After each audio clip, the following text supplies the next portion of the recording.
Hello guys, special kami dito guys sa Cadiz City. Ayan. Pupunta kami sa sa treehouse. Habang papunta kami sa treehouse, ito yung madadaanan namin guys. Manukan. Ayan, isa lang may-ari dyan sa kamag-anakan ng pinsan ni Mr. Yan yung madadaanan namin papuntang treehouse. At ito na yung sinasabi kong treehouse. Ayan. Yan, ang ganda dyan guys. Ang ganda ng overlooking niya. Hindi na makalakihan yung place, pero ang ganda.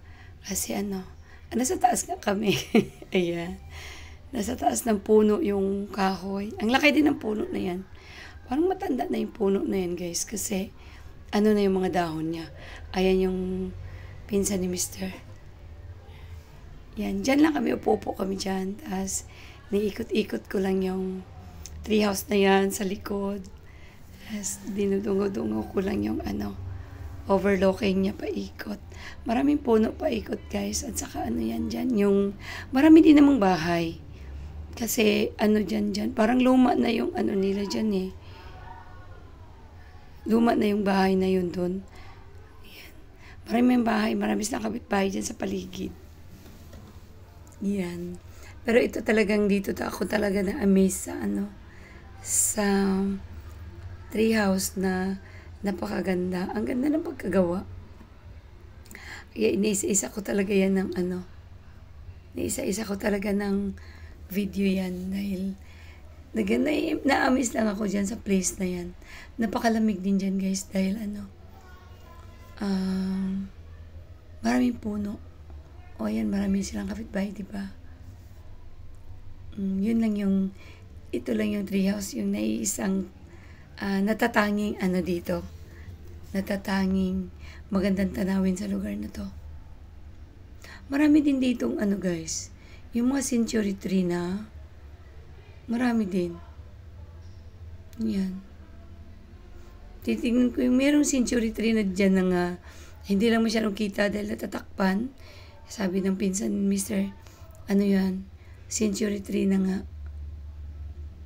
Nakikita dyan yung ibabaw lang. Pero nabibidyoan ko rin yung puno nung pagdatingnan namin doon nung pauwi na kami. Yan.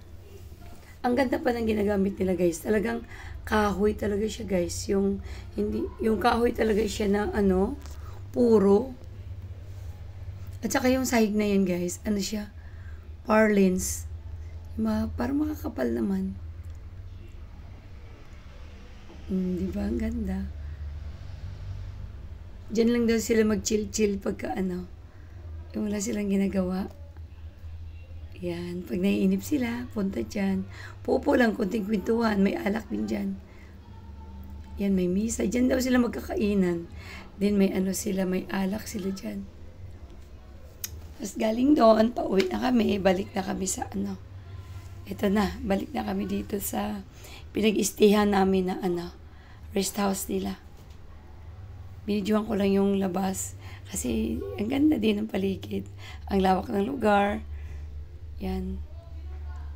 Lawak ng lugar. Ang ganda ng paligid. Yung super green yung mga damo.